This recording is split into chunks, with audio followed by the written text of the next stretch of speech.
Tell me if I'm wrong. You're young, you're looking to buy a house.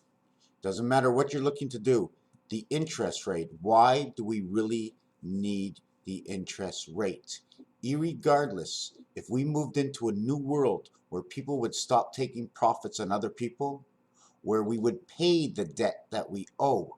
This is one of the reasons for interest because we don't pay the debts we owe. And when you work and money works for itself and they create money out of thin air, okay, we have to pay that debt. So an interest rate at 5%, okay, which is reduced, meaning that if you buy a house at $150,000 in the 15th year, that house you only owe approximately, I don't know, let's say $20,000. So 20,000 times 5% is $1,000. So we're going to take a balanced interest rate, okay, of 3%.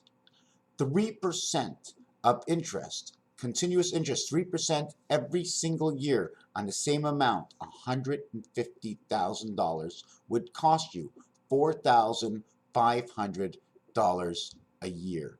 $4,500 a year. After the 20 years, it's $90,000. It's 40%. Is it 40%? It's 60% of the house. 60 by 15 is 90. So you're going to give away the cost of the house plus 60% of the house the house is going to cost you $240,000 plus the taxes on the land at about $1,500 to $2,000 a year is going to cost you another $40,000. So the house of $150,000 will cost you $190,000. Plus the $90,000 is $280,000. Plus you haven't started to repair and all the land, okay, that you have to take care of. So that house is costing you over $300,000. $300,000. 20 years, okay, 20 times 12 months, okay, is 240 months, is over $1,200 to $1,300 a month. If you're renting an apartment for $700, the difference between your house and the apartment is size. So now, if you needed a bigger apartment, a 5.5, it's going to cost you $900 a month or $10,000 a year. That $10,000 a year over a period of 20 years is $200,000. If you would be spending, you need to spend $1,300 on an apartment in order to reach the $300,000. The difference is, after 20 years, the apartment you get nothing back for, but the house after 20 years is worth the same amount of money. So let's take it a little bit different. I rent a 4.5. It's $600 a month for a 4.5.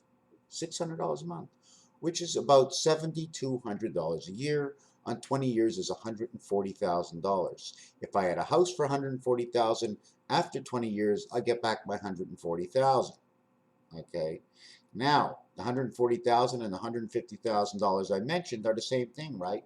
But they're going to get back their money, except they will not get back their interest rate. They will not get back taking care of the land or anything else. As for me, the cost of my apartment will go up every single year.